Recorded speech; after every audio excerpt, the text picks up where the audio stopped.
Nouvelle expérience.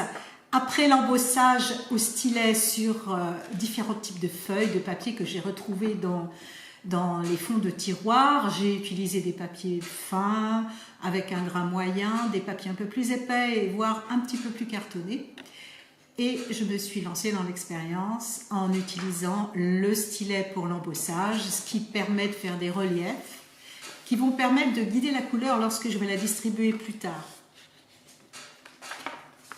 Là, justement, il s'agit de papiers un peu fins et qui n'ont pas trop de tenue, mais j'ai quand même voulu me lancer. Et là, j'ai utilisé la brosse à dents pour faire des éclaboussures. Cela a une meilleure réponse sur les papiers un petit peu plus épais. Vous pourrez voir le détail en fin de vidéo.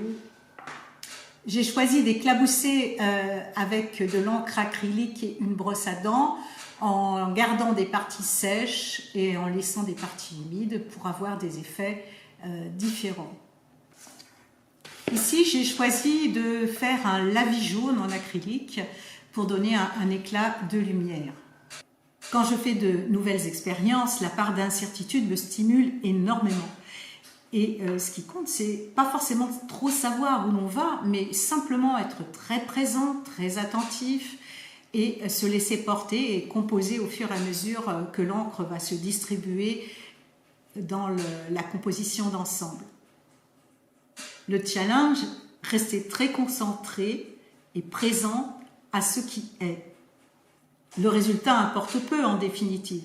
Ce qui est intéressant, c'est de se laisser porter dans le flot de la dynamique de création, dans le geste de création.